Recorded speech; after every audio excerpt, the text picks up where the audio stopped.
Welcome to the Banker Lamp. Please enjoy the video. In this video, I will explain how to reset a flat tire warning on an Infiniti Q50. First, check all 4 tires and inflate them to the manufacturer's recommended pressure, usually found on a sticker inside the driver's door jamb. This is a crucial first step to ensure the system has accurate readings.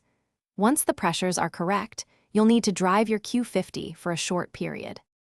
After adjusting your tire pressures, the next step is to drive your vehicle. You'll want to maintain a speed of at least 25 miles per hour for about 10 to 15 minutes. This driving cycle is essential because it gives the tire pressure monitoring system, or TPMS, sensors enough time to register the new, correct tire pressures and send that information to the car's computer. If the warning light persists after driving, your Infiniti Q50 might require a manual reset. Look for a small button, often labeled TPMS or with a tire icon, usually located under the dashboard near the steering column or in the glove compartment.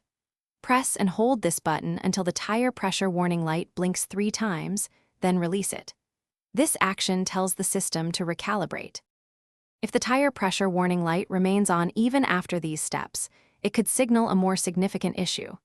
This might include a faulty TPMS sensor, a slow leak you missed, or another system malfunction. In such cases, it's best to have your Infiniti Q50 inspected by a qualified technician to diagnose and resolve the underlying problem safely. Also, for easy meal prep, check out the leak-proof containers linked in the description, along with other great deals. Thanks for watching. If this was helpful, leave a like and consider subscribing. See you next time.